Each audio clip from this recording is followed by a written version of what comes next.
শৈশবে উপদেশ দেওয়ার মতো অনেক মানুষ ছিল, কিন্তু দুঃখের বিষয় কি জানেন? কারো উপদেশ গ্রহণ করিনি। নিজেকে বড্ড বেশি চালাক মনে করতাম। ভাবছিলাম জীবন বুঝি এমনি আমার যাবে। সময় স্রোতে, কালের বিবর্তনে, বয়সন্ধিকালে এসে আজ আমি বুঝতে পারলাম,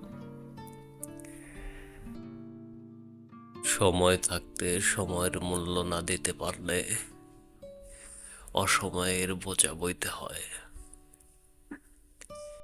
এ ব্যথাটা এতটাই তীব্র যে কাউকে বোঝানো যায় না, কাউকে বলাও যায় না, সহ্য করাও যায় না। কি আর করার, এখন শুধু কবিতার ছন্দে দিন কাটে। দেখতে দেখতে চলে গেল আমার এ জীবন, তবু যেন দেখার স্বাদ মেটে না। আমি হেলায় খেলায় দিন কাটাইলাম, চলে গেল বেলা।